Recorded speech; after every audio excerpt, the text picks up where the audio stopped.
I can't tell you how excited and geeked I am for this episode of the Killer Cross-Examination podcast. My guest has obtained an acquittal or acquittals in the biggest trial in history. He represented Michael Jackson, the king of pop, the biggest star ever, and obtained acquittals across the board in the most watched trial ever. He represented Bill Cosby. He's representing Danny Masterson. I mean, the list goes on and on and on, and he is here on the Killer Cross-Examination podcast. I'm Neil Rockheim. This is the Killer Cross-Examination podcast, and my guest is Tom Mesereau. Tom, welcome to the podcast. Thank you, Neil. Really an honor to be here. For you even to say that, I'm going to quote that, and I'm going to put that on my wall, because it really is an honor for me to be able to talk to you. Well, thank you so much. Tom, I have read so much about you and all of the cases that you've handled. In my mind, I'm just going to tell you that I have never got out of my mind the picture of you walking out of, I think it was one of the Jackson, and during the Jackson trial, with your book bag and your tote bag, and you were just walking out. And I thought, there's a man who means business. So I want to ask you, how did you get into criminal defense? You know, I have to start with my father, who was a West Point graduate and did not go to law school. He took a business law course at West Point, and he always said to me, if you don't know what exactly you want to do in life, please consider law school. It's a great avenue to so many things. And I took his advice. I thought of not going to law school and being a journalist. I have a master's in international relations, and I thought seriously about it. I interviewed with a number of publications, and I decided to get a law degree. And when I got out of law school, I really didn't know which area of law I should focus on. But true to my father's advice, I had the latitude to try different areas. I began with a big law firm as an associate in Washington, D.C. I was a deputy district attorney for a short period of time. I didn't fit in. I was assistant to the president of an oil company subsidiary, where I was supervising law firms around the country and running to different cities and trying to put out administrative and legal fires. And the more I learned about the law and the different ways you can do it, the more I realized I had to find an avenue for a lot of what makes me, and that's compassion and a feeling for the underdog. I like the courtroom. I had to learn I liked it. I didn't know for sure. I did take a trial practice class my last semester in law school with a sitting Superior Court judge in San Francisco, who told me I had unusual talent and I really should consider it. But I didn't listen to him right away. Eventually his words came back to me, and one thing led to another. And I'm very lucky that I found the law, and I'm very lucky I found criminal defense.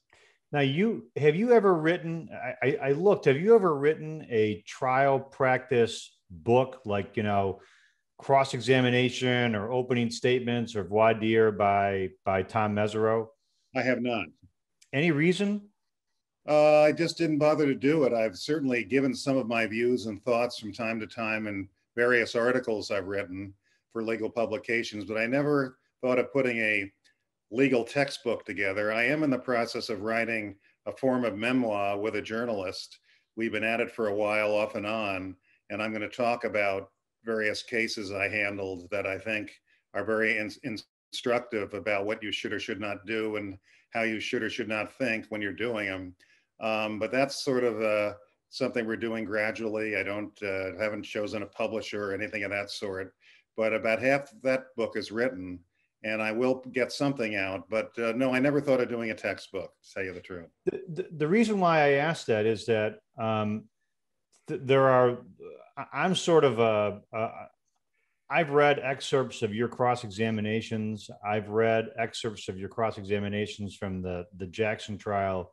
Some are absolutely brilliant. And I've read an article, I think that where you spoke to, maybe it was a speech that turned into an article. I think it was for was it Cumberland Law School? Cumberland School of Law in Birmingham, Alabama. And you had some very unconventional thoughts that you wanted young aspiring law students or lawyers to think about that maybe sort of went against the grain of how we're traditionally taught to do things? I did do that. And I was very honored to speak at Cumberland. You know, for 24 years, I've handled death penalty and homicide cases in Alabama. And I have a great affection for the state in many ways. The lawyers, the judges. I first started going to Alabama in the late 90s when I agreed to do a death penalty case for free. And I ended up doing a bunch of them, and I made some very good friends. And a number of them had gone to Cumberland School of Law, which is an excellent school of law, on a hill overlooking Birmingham, one of the most beautiful views you'll ever see. But I was invited there after the Jackson case, and I did give a talk, and we did turn that into an article. And it's a great article. I'm going to try to put a link to it when we post this podcast, but it is a great article because it really, in some ways, it shatters some of the traditional conventional wisdom that we're taught as young lawyers. Well, I'm not hooked into legal education, so I don't really know what's being taught today. Every once in a while, I'll bump into someone who'll tell me that your views are very controversial in law schools. And you have people that really think you walk on water, and there are people that can't stand you. And I've heard that a couple of times, but I'm not really clued into what exactly are being taught and if this article is being used in law schools or not. But well, the article, so one of the things that you did that, we're taught, for example, in opening statement, in voir dire or opening statement, a lot of lawyers come out they come out timidly, almost sort of dancing around with ideas of the presumption of innocence, reasonable doubt. And I read your view, or at least why you didn't do that in the Jackson case. And you were defending Michael Jackson, probably the biggest celebrity in the history of the world, if you ask me. So, well, let's start from the beginning. Yeah. To me, almost any profession in life requires that you learn basics. You have to learn fundamentals. There are reasons for learning those basics. There are valid reasons for learning those fundamentals. They're not just taught to be taught. And my assumption is that everybody learns those fundamentals. My assumption is that everyone is bright and everyone knows the law and everyone passed a bar exam. So what makes some trial lawyers better than others? I sat down decades ago and tried to answer that question. And I wasn't quite sure what the answer was. I mean, some people are more charismatic than others, but some very charismatic trial lawyers are not effective. And some rather dull, repetitive trial lawyers are very effective. So it's not just a question of charisma. It's not just a question of dramatics or theatrics, because again, some very theatrical, very dramatic lawyers, in my opinion, are not effective.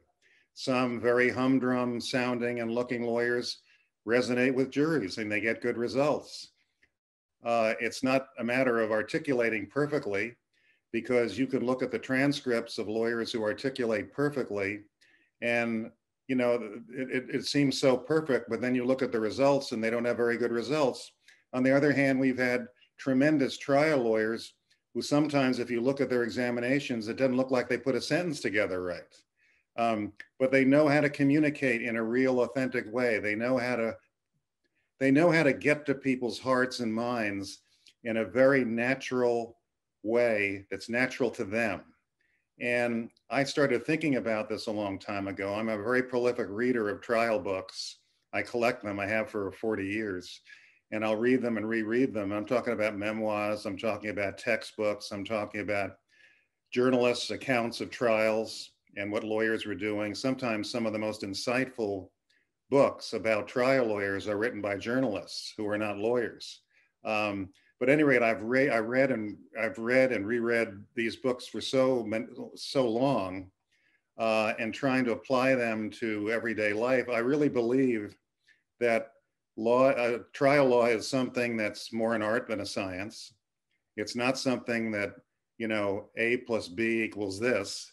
It's artistic, it's creative, it's ever changing, and we're always learning our whole career. when I see lawyers parading around wanting everybody to think they're the fountain of all wisdom on the courtroom, I sort of chuckle because in my opinion, they aren't, because nobody is. We're always learning. We're always trying new things. But something, back to the point I was making, something seemed to differentiate the great ones from the not so great ones.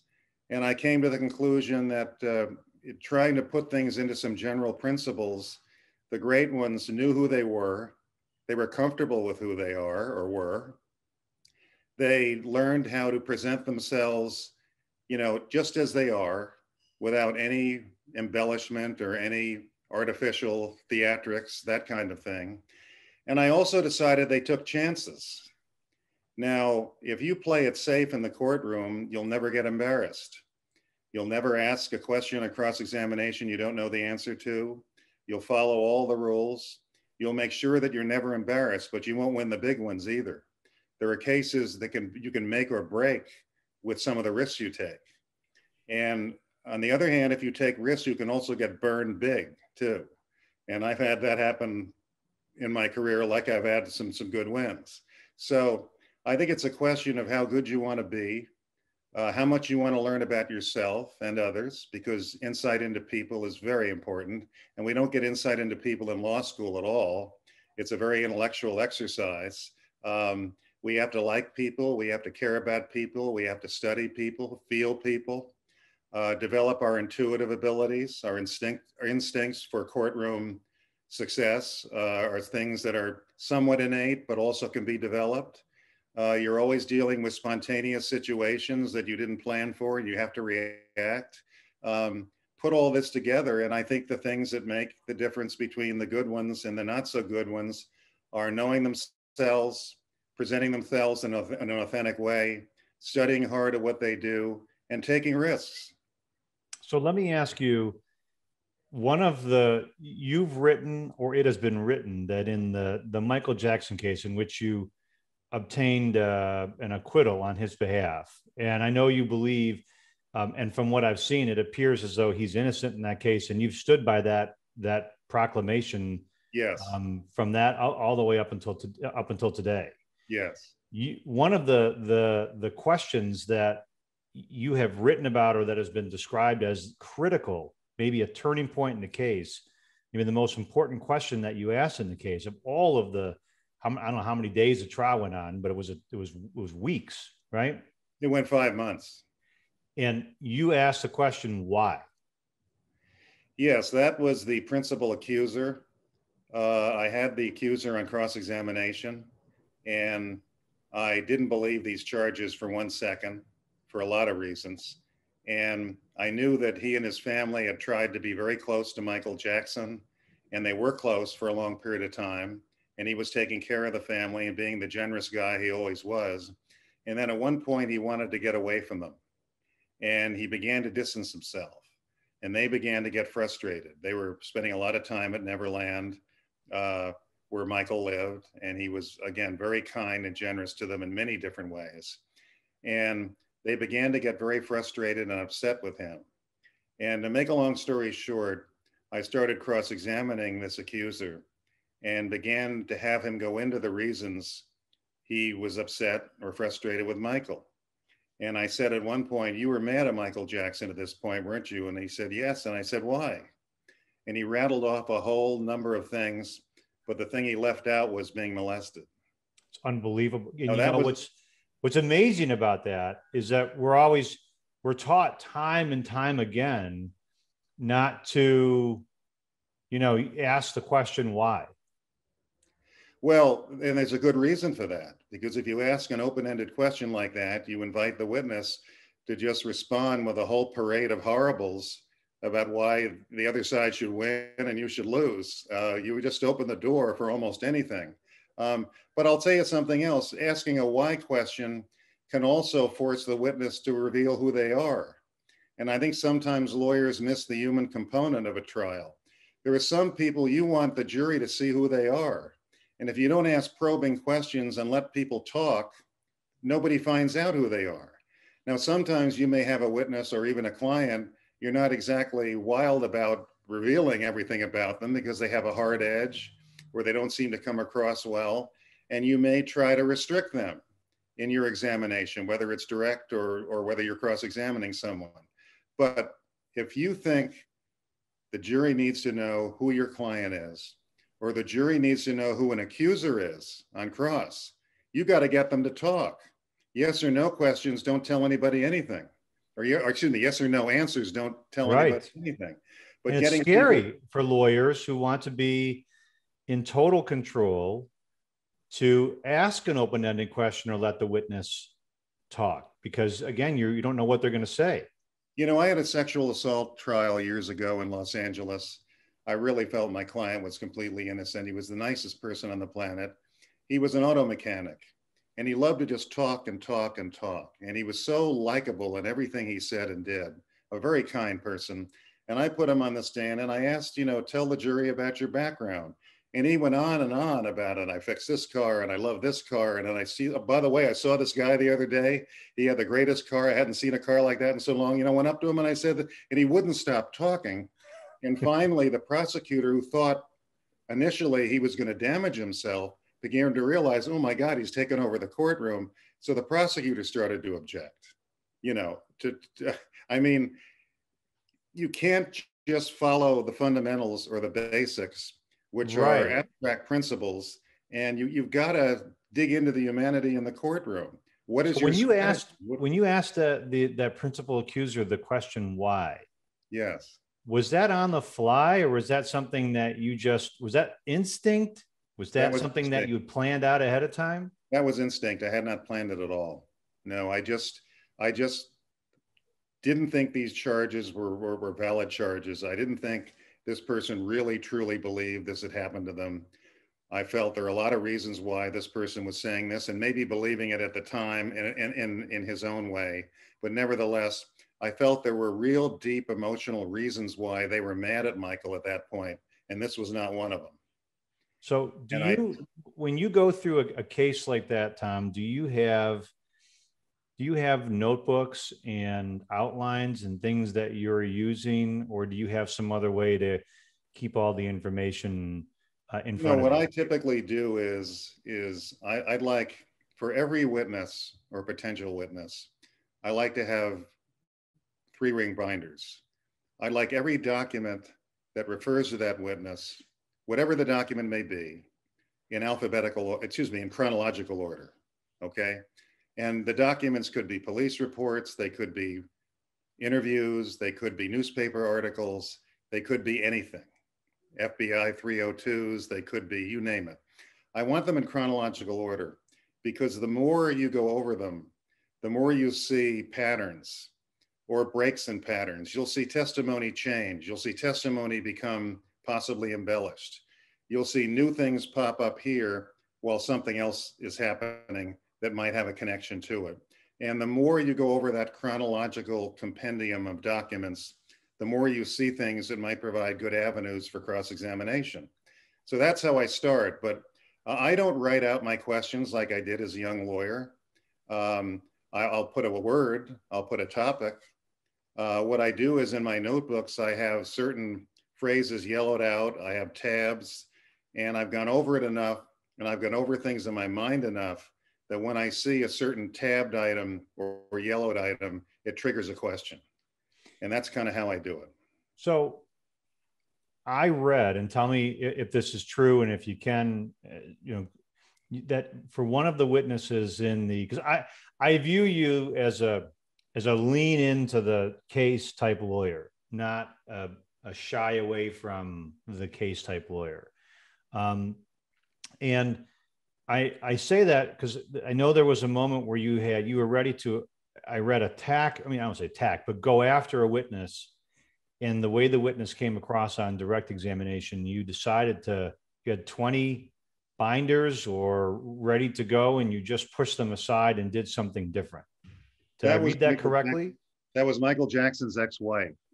And she was supposed to be a bombshell witness for the prosecution. And they were not speaking. And she had been involved in a number of interviews with the prosecution that suggested, at least the way they summed up these interviews, that maybe she wouldn't be terribly helpful. And I remember waking up that morning and getting dressed and putting on Good Morning America, and they were announcing this was supposed to be a bombshell witness, blah, blah. And so they had been through some messy divorce proceedings. I had every document in those divorce proceedings, whether it was a declaration, whether it was a statement of financial condition, whatever it was, objections by their attorney. I had everything, again, in chronological order, and it was 20 volumes worth. I had my yellow tabs, in every volume, and things yellowed out that I was going to make a question out of if I had to. And she came into the courtroom. I'll never forget it. She got on the witness stand. She looked over at Michael, and I saw her whole demeanor change. And she almost looked horrified, as if, what am I doing here? What are they asking me to do? And she turned out to be a terrific witness for Michael Jackson, but very sensitive, very fragile in a certain way. And I decided I was not going to attack. I was not going to use a single document in those 20 binders. I was going to ask her some very softball questions about Michael. And she described him as a wonderful father and being taken advantage of by people around him. And it couldn't have gone better. And I remember the next morning, again, getting dressed, looking at Good Morning America, and the lead story was, did a key prosecution witness blow up in their face? And, I learned later on, because I was living in somewhat of a cocoon, trying this case for 5 months, working, I'm the type of guy at trial, I get up about 3 or 3:30. I like to go to bed very early. And then I like those morning hours when everything is so still and peaceful. And I'm waking up with my pot of coffee, and to me, that's a wonderful time to just prepare for the day. In my cocoon for that trial, I didn't realize what my colleagues were saying. And after the trial, I found out everyone thought that I had set them up, and that I'd been in touch with the witness and knew what the witness was going to do, and they didn't, and they just made him. I didn't set anybody up, and I didn't contrive anything. I was as shocked as everybody else was, but I responded accordingly. Tell me, so what cross-examination that, first of all, did you get voir dire? I know people in the South call it voir dire. Did you get voir dire in the case in the Jackson case? We did. With restrictions. It was I think we had about 30 minutes we could do voir dire. It wasn't very long. And I had about 4 or 5 questions that I asked everyone about. I basically was challenging people. Could they stand up to the media? Could they make their own decision? Did they understand how important our system was, that the rules be followed, that everyone deserves a fair trial? I had about 4 or 5 questions that were key to me trying to understand who these people were. But I did challenge when you talk to them, do you listen to their, what clues you in? Because you get a lot of jurors that sort of just, repeat they see the judge over there and they want to say something revealing, like, I can't be fair, but the judge beats down I'm sure you've seen that, juror number 5 said something a moment ago and the judge just, beat him down and said, you don't think he deserves a fair trial, and you don't think a person should have to, and then the next jurors, of course, are all cowering because the judge has intimidated them from speaking their minds. Well, everyone's going to say they're fair unless they're trying to get off a jury. Then they'll make up something, how unfair they are, how biased they are, and everyone can see what they're doing. But I wanted to ask people questions like, do you think children will lie? Have you ever seen parents induce their children to lie or encourage their children to lie? Have you ever seen someone tell a lie so often they start to actually believe it and think they're telling the truth? I did things like that, as Great. well as did you get answers that you felt? Did you get anybody that disagreed with you, that said, I don't think children would lie, or I don't believe a parent would put their kid up to that, or couldn't? I don't recall that, but certainly some people were more powerful in their response than others were. And I felt those people were educating the others. And I tried to set the stage as early in the trial as possible for what we were there to prove. And again, that's another point we may want to talk about in this discussion is, are defense lawyers just out to sow doubt, or are they out to prove something? No, it's a terrific segue, because I want to say something in your article, and I know you said this a few moments ago in the presentation you gave. you weren't telling people to do this to copy you. You were just saying that there are other ways to think about some of this stuff, and you were trying to challenge us to think about sort of maybe doing things differently as a way to maybe expand our role. Well, And let you're me about give to you touch on in an opening. I'm going to kind of give it over to you. You tell us what you were talking about right there. I know what you're talking about, but I want to hear it from you.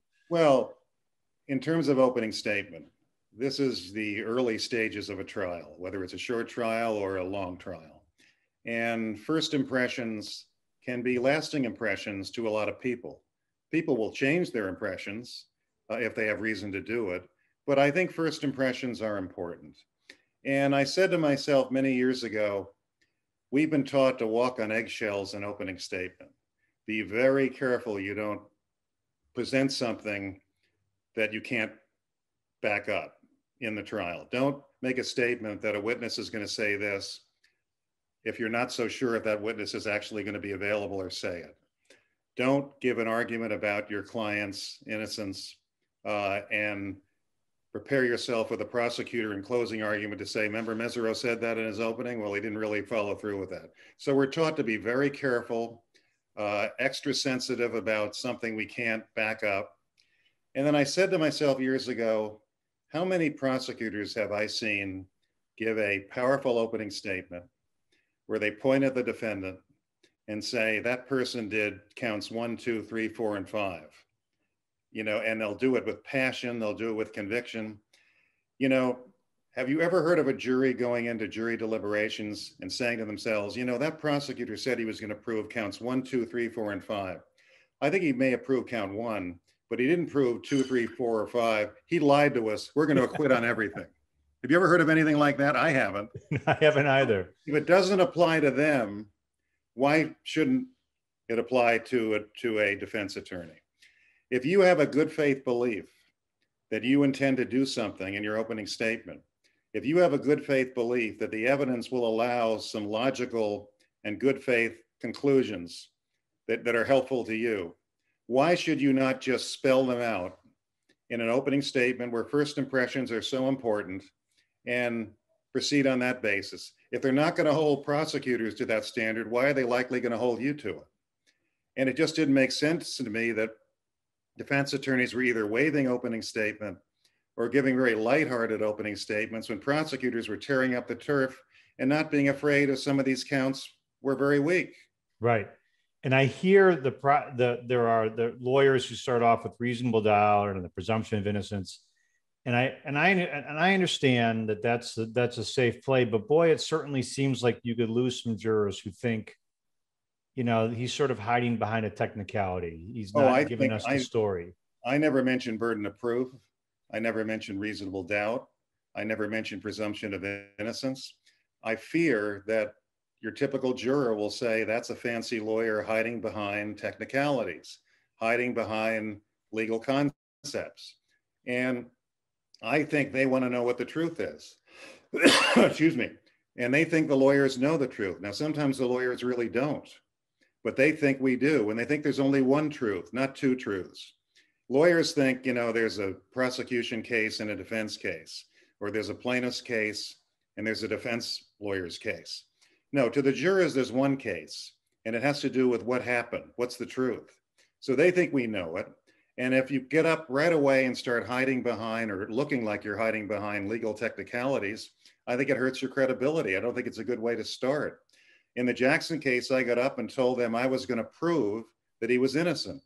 And I told them, if I don't do it, hold it against me in the end, because I'm telling you right now, I'm going to prove this man is innocent. Now, we got to closing argument. And what do you think the prosecutor did? Because I'd said there were some witnesses I would call, but during a 5-month trial, things changed. And actually, at the very beginning, everybody thought it would be 8 or 9 months. And I thought we were doing well. And so I cut down on the defense witnesses, some of whom I'd said I was going to call in my opening statement. So the prosecutor began his closing argument by basically talking about Mesereau's lies, the things he said he was going to do that he didn't do. And he went through his closing argument I then had my chance under California law to do my closing, and then he had a chance for rebuttal. I got up for my closing, and the first thing out of my mouth were words to the effect, ladies and gentlemen, I've been in this business for a while. When a prosecutor begins a closing argument by attacking the lawyer, you know they're in trouble. Love it. And Love it. It rattled them to the point where he got up to do his rebuttal. They had another chart, Mesereau's lies, and he quickly basically took it down. I think they put it up. They had changed their strategy. I bet. But it's look, funny because but you did mention reasonable doubt in your closing on behalf of Michael Jackson, right? Yes. And the way I did that was the following. I told the jurors, look, you are pledged to follow the law. You're under oath to follow the law. And our judge has told you what the law of reasonable doubt is that you must follow. Now I must explain it to you. And that's how I did it. What cross-examination? So one of the cross-examinations that I thought that there were so many in the Jackson case that I thought were brilliant. And that's a compliment from me to you. Thank you. I thought you totally destroyed Martin Bashir's credibility as a journalist. And that was my opinion and my observation. And obviously the jury sided with you and found Michael Jackson to be, they acquitted him.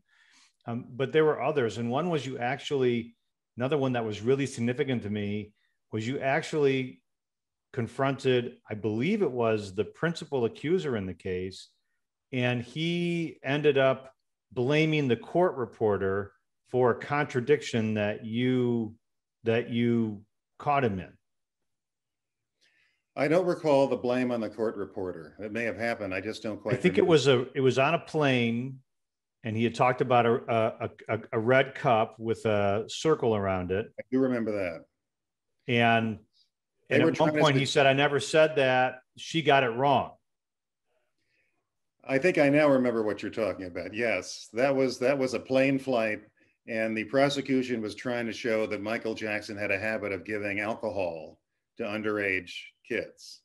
So they were trying to say that he wanted the flight attendant, as I recall, to give wine, which allegedly he called Jesus juice, to a child. And that's right. I think when we were contradicting the accuser's words, I think he did blame.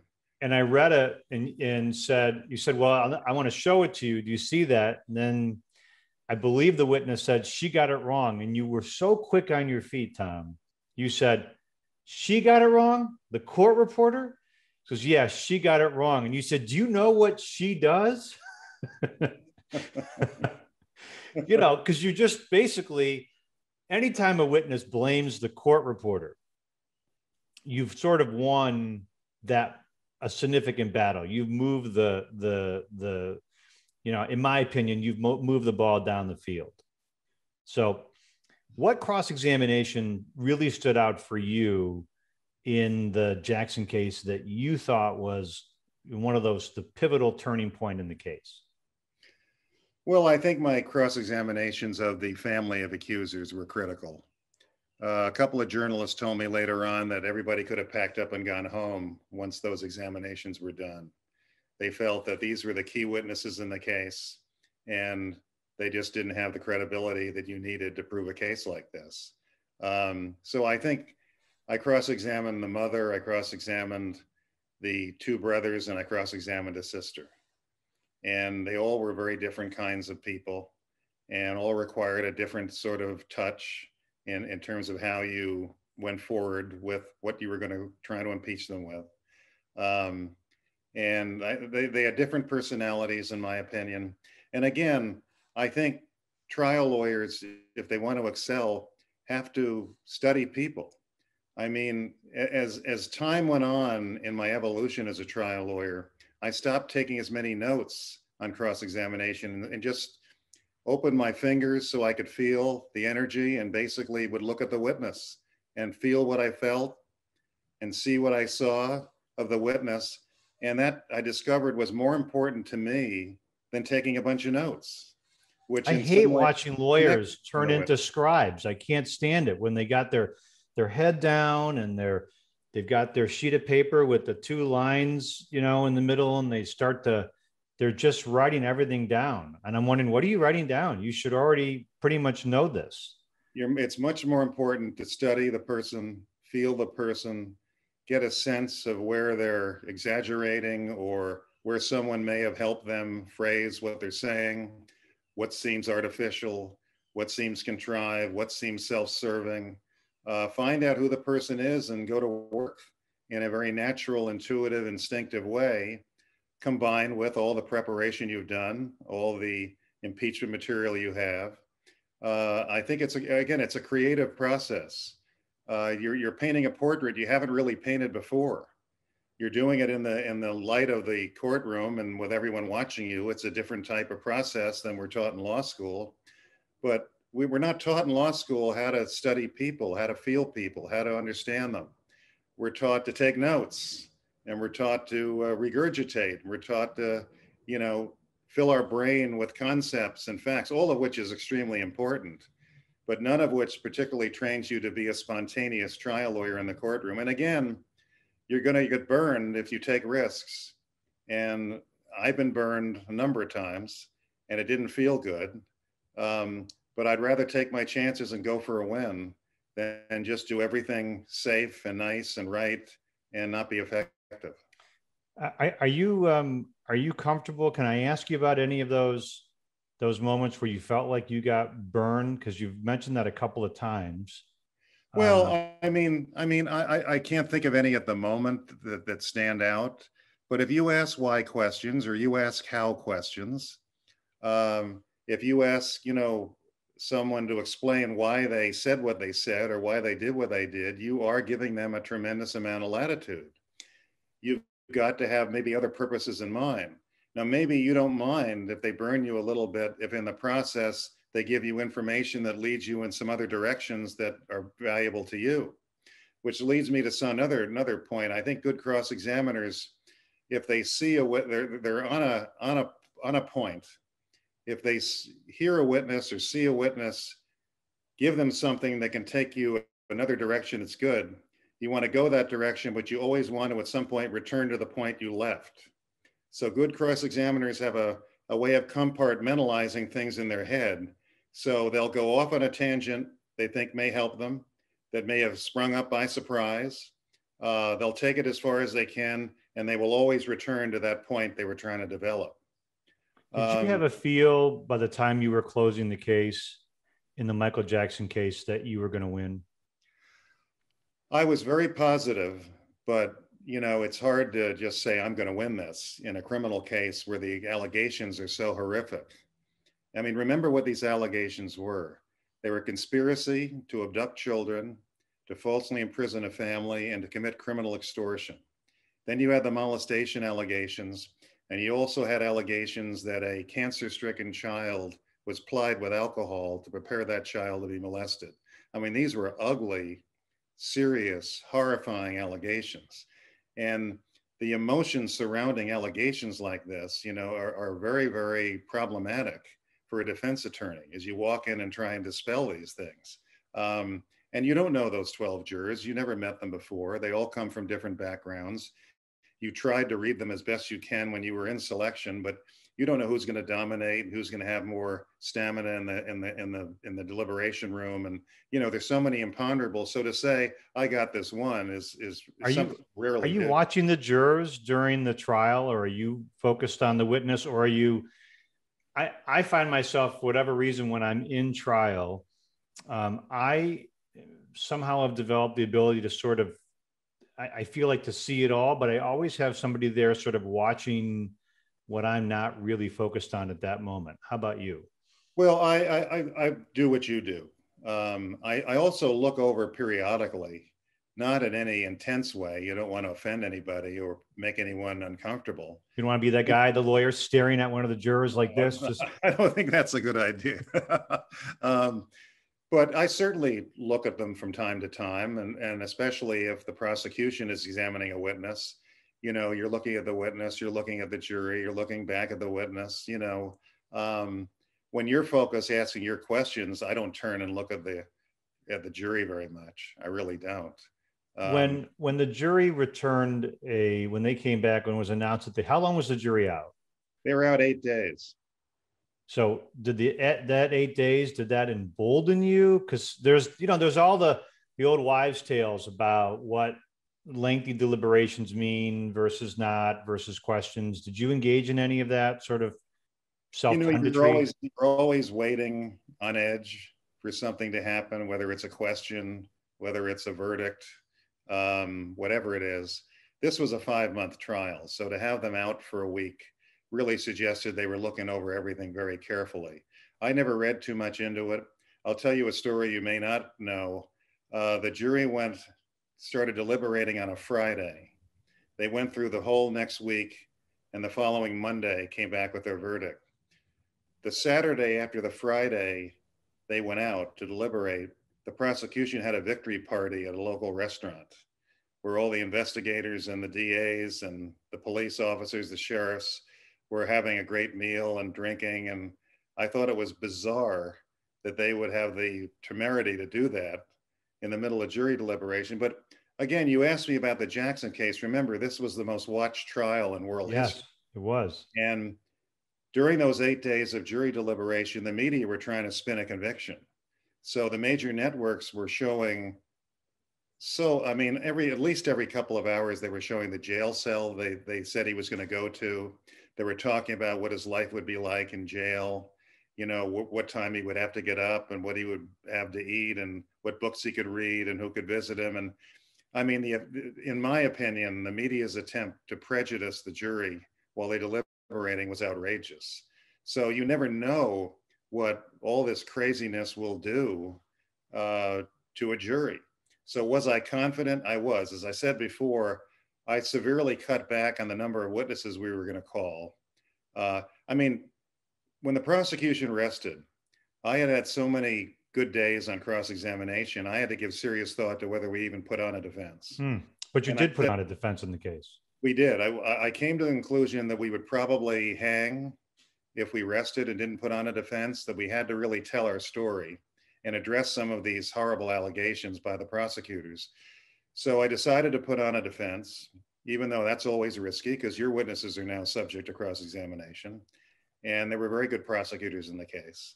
But in the middle of our case, I said to myself, we're doing awfully well. And I think this jury is getting tired.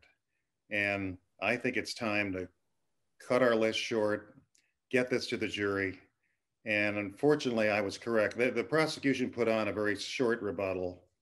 I considered putting on some type of rebuttal and didn't do it, and got it to the jury after about 4.5, 5 months. And fortunately, how did you discover that the police officers and prosecutors were, or maybe the police officers, I think, and investigators were out for a big, what sounds like the way you described it, my mind is like a celebratory dinner, like, where they're all kind of clinking glasses, like from The Untouchables. It was. There were a couple of journalists that attended it. One of them called me up and told me about it. I said, "You've got to be kidding." I said, "That's bad karma. What are they doing that for?" Like John McEnroe, are you watching the same match that I just played in? You didn't see me celebrating any place. I was right. in seclusion. And you've continued, to your credit, to defend Michael Jackson even after the verdict and posthumously. I still do. I don't think the man was good for any of these charges. I think it was a horrendous miscarriage of justice to go after him on charges like this. I think that anyone who really looked at that evidence day in and day out would have to wonder, why did they bring this crazy case? I think they brought it because they thought the environment was so prejudiced against him. They thought he was such an odd-looking character. He was such a controversial character. They thought they were in a very conservative locality with an extremely high conviction rate in that courthouse, that they thought all of these forces would come together and give them the biggest victory of their careers. Now I know you represented Bill Cosby. Was it in his second trial? Yes, it was the second trial. So I don't want to get into the names of any of the accusers or any of the witnesses, but I do want to talk to you a little bit about, that was really, I think that was maybe the first trial in the Me Too, it's about time era.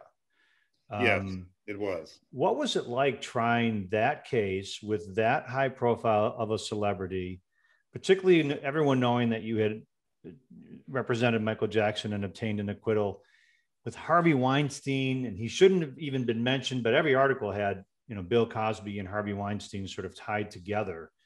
What was that like, and how did you attempt to overcome the sort of the baked in public, I'll just say prejudice, prejudgment?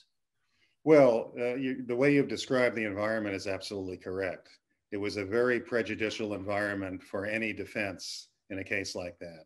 And basically, we had to hope the jury would see through this.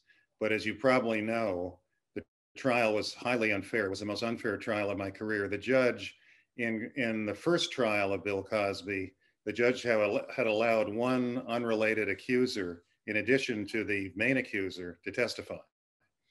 When we showed up for a second trial, he upped that number of unrelated accusers from 1 to 5. Now, why? The charges were directed at one particular alleged victim. Why, in addition to the evidence surrounding that allegation, why would you allow people from 20 and 30 years ago to come in and say, oh, by the way, he did this to me or he did that to me? Charges you can't investigate, you can't find forensic evidence, you can't find witnesses. People change over decades in their life. Witnesses change, people change, you name it. Why did they have to bring in 5 unrelated accusers who had nothing to do with the case? And the reason was, in my opinion, the judge wanted a conviction. He didn't want to follow the law. He wanted a conviction. Let's talk about that a little bit, if I could, because I want to set the table a little bit, because in my mind, a retrial, I know that I've had cases where the prosecutor, after a mistrial, comes in the retrial, the second trial, with newly discovered evidence or information that they hadn't known. But this wasn't newly discovered, and it wasn't evidence related specifically to this accuser, right? No. So no, and to me, it was nothing more than a character assassination. It was an attempt to bolster the underlying case with unrelated information that's very difficult to refute, because again, some of it was 20 and 30 years old. But that's the way they were operating. And as you know, Mr. Cosby's conviction has been thrown out. He cannot be re-prosecuted. What happened to him was a travesty of justice. Even the Pennsylvania Supreme Court used the term bait and switch in describing how he was unfairly treated, because a prior DA had made an agreement not to prosecute him. And based on that agreement, Mr. Cosby, I didn't know him then, I wasn't one of his lawyers, had testified in a related civil deposition. And the next DA then decided to throw out the agreement not to prosecute and use the deposition in a criminal case.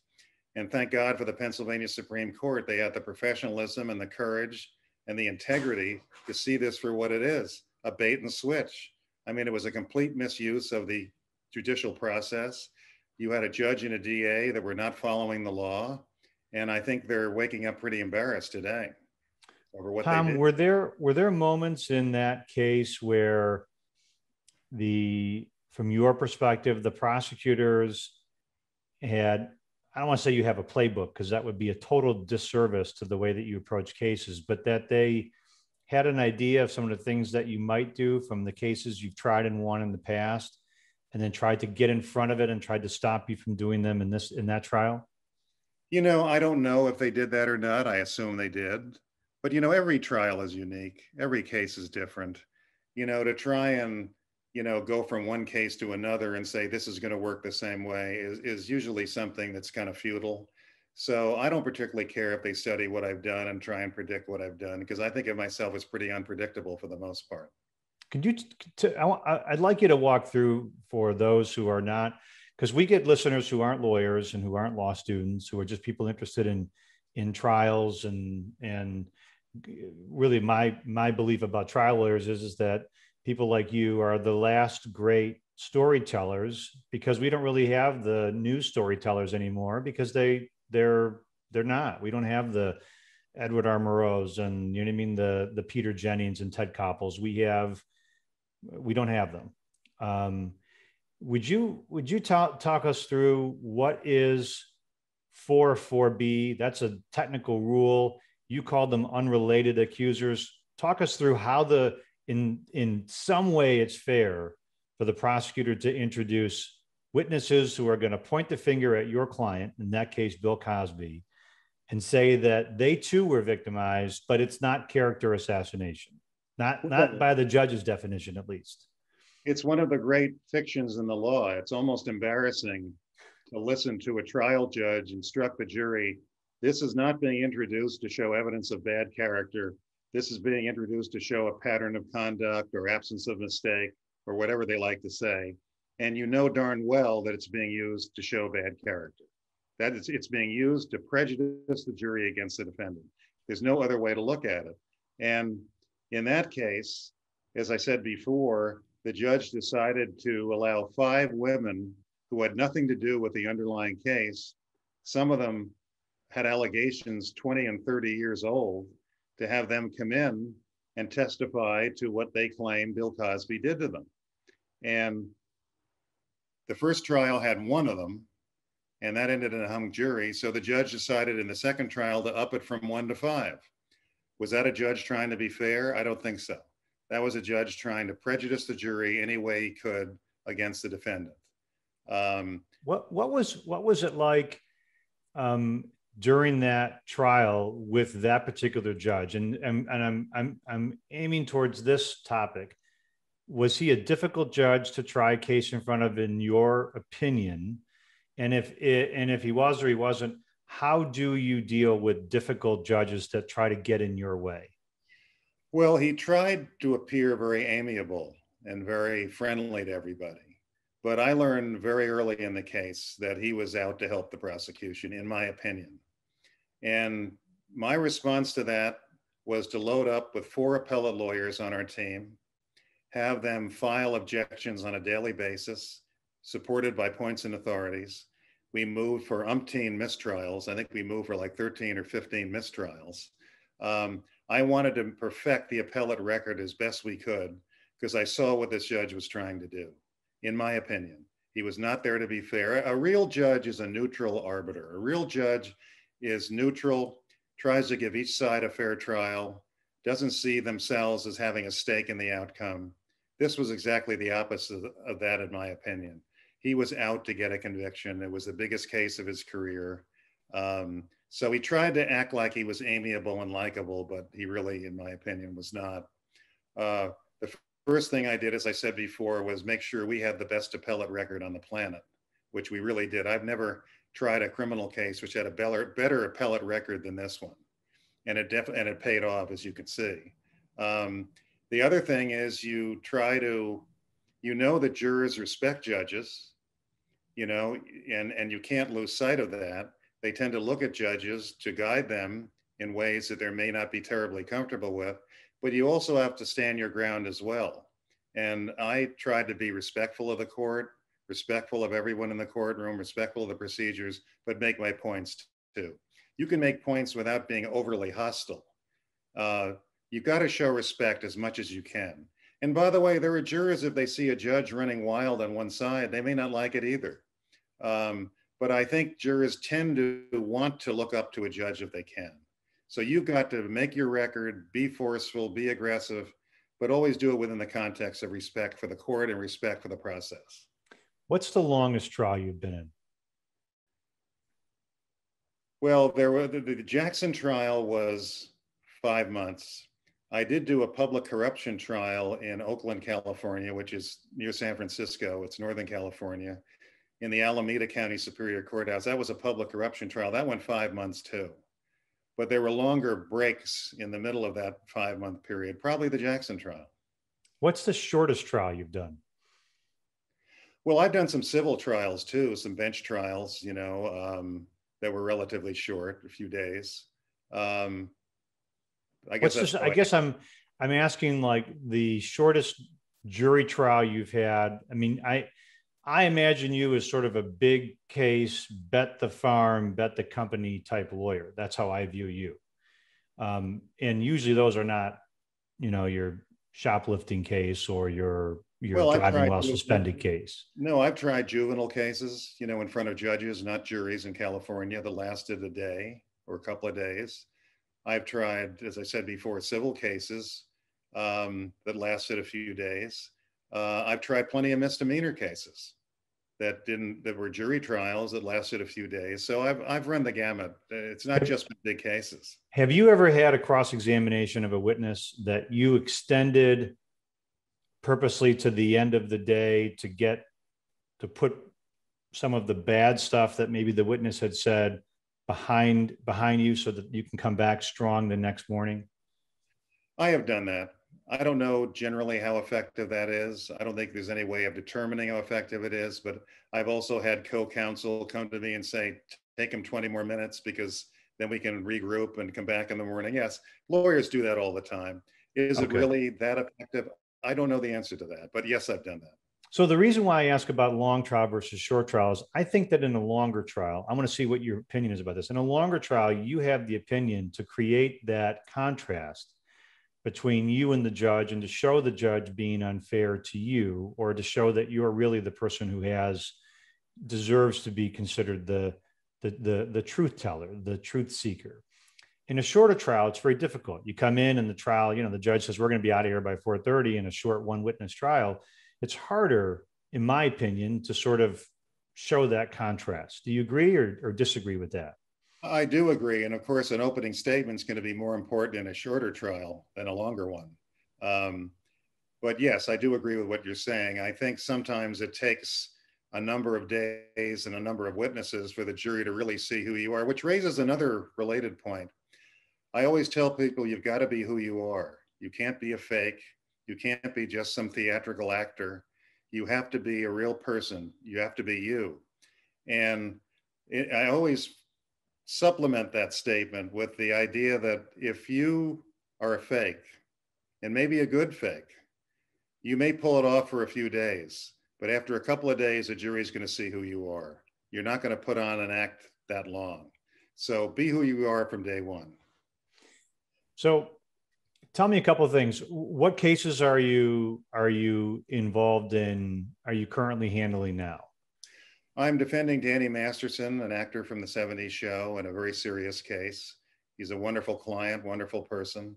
I don't want to talk about too much about it. No. How about, and I know that you donate your time, or you do pro bono work. I think it's one capital case a year in Alabama. Well, for the last 24 years, I've been doing at least one murder case pro bono in the Deep South. Some of them have been death penalty cases. Some of them have been capital cases where the prosecution agreed not to seek the death penalty. And some of them have been straight murder cases. I did do one pro bono death penalty case in the state of Mississippi years ago, too. Unfortunately, one of my dearest friends, attorney Charles Salvaggio, passed away last fall, which I'm still shocked. I can't believe it happened. He was 66 years old. And he was the best known criminal defense lawyer in Birmingham, Alabama. And he and I had a rule we would do at least one a year. I would come down on my own dime, pay my own expenses, and do it pro bono. So we were planning to do the next one. Of course, COVID hit, and that would have been a problem. But nevertheless, that's shaken up my whole, expected annual trip to Birmingham. I have some other friends that do cases too. I may have to talk to them about whether they'd like some help. I'm sorry that you lost a dear friend. It's pretty young. Very young, and I jogged every day, lifted weights, and the last person I thought was going to pass away at 66. But so I'm still recovering from that one. But he and I tried all kinds of murder cases in Alabama. Some of them in Birmingham, some of them in Bessemer, about 40 minutes outside of Birmingham. Some very memorable cases. I mean, he occupies a major chapter in my life and career. I also have a free legal clinic, the Mesereau Free Legal Clinic, that operates in South Central Los Angeles at a African-American church. 2 Saturdays a month, lawyers, law students, college students, activists donate their time to help local people with problems, whether they're civil, legal problems, criminal problems, whatever they are. They're welcome to come in and we counsel them. And sometimes we take cases. Sometimes we just give counseling and direction. People are always free to come back. And it's something I've done for many decades decades. I used to donate my time to free legal clinics at Black churches in Los Angeles, the First African Methodist Episcopal Church, and there was an organization called Save Our Sons, an organization formed by Black mothers whose sons were in prison. I used to work with that organization. There's an organization I helped found that deals with women in drug recovery coming out of county jail and homeless kids. I march with the Women of Watts every year through the projects against gang violence. We take a different route every year. We stop, we light a candle where a young man or one young woman has been gunned down in gang violence. We say prayers. We try and show the local children and families that we are against violence. I do things like that on a regular basis. Of course, the pandemic has disrupted everything. We're not totally back yet from all that, but right. Hopefully our clinic will reopen soon. So let me ask you this. I'm going to leave with this thought. What's your view of what lies ahead for us in the criminal justice system? One of the things that I don't like to see that really has been bothering me lately, if I can share this with you, is the labeling of judges by who appointed them. I think it does such a disservice to it renders any decision that judge offers as compromised. And I was always really proud of the fact that after Bush v. Gore, even though I didn't, it was one opinion, I was always really proud of the fact. You still there? Yeah. Okay. I was always really proud of the fact that we know what the decision was, that there wasn't like rioting in the streets, and there wasn't, the country didn't come apart at the seams. But the legal system seems to have, I don't know, it just seems lately to have lost a little bit of its luster. Well, I think, to me, the thing most troubling to me is how the media affects perceptions of what we do. Because you have endless true crime shows, TV series, films that typically don't depict criminal defense lawyers as being particularly honorable or ethical. And I think it's even more incumbent on criminal defense lawyers now to demonstrate passion, true commitment, and caring and humanity in the courtroom, because we have to battle perceptions of who we are and what we do and how we behave that are just not accurate and not true. And they're getting more and more voluminous. I mean, any time of day you can turn on umpteen stations and watch a true crime type show, whether based on reality or not, that, in my opinion, depicts criminal defense lawyers as being very just tricky and shady and shallow. When the reality is, we've done more to preserve civil liberties in American history than any other group I know. If you really look at the history of civil liberties in America, where freedoms began and where they came from, you will see behind every one of these principles, courageous criminal defense lawyers going against the system, going against society, going against the powers that be to make things work as they're supposed to. And we are really a group that's not well understood. And the only way we're going to continue to be understood in the proper way is if we behave ethically, passionately, and professionally, and show jurors in the courtroom the kind of people we really are.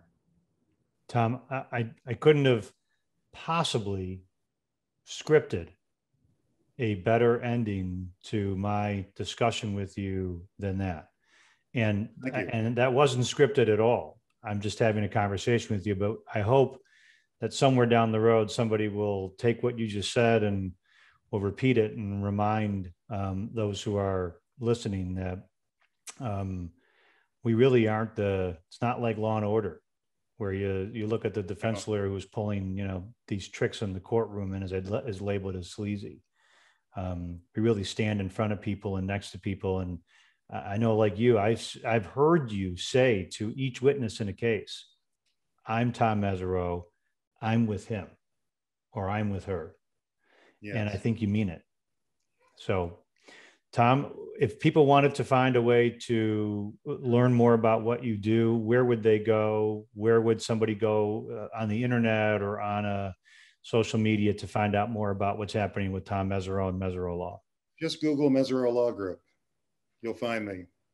And there are articles I've written on the website and some other information. But listen, I've really enjoyed this interview. It's been great. Thanks for inviting me. Me too. And I just want to say for me, doing this interview is like be like a kid meeting Babe Ruth. So I put you in that I have that much esteem and regard for you. And I can't thank you enough for taking the time out of your busy life to visit with me. Thank you so much. I'm Neil Rockheim. This is Killer Cross Examination. Thank you.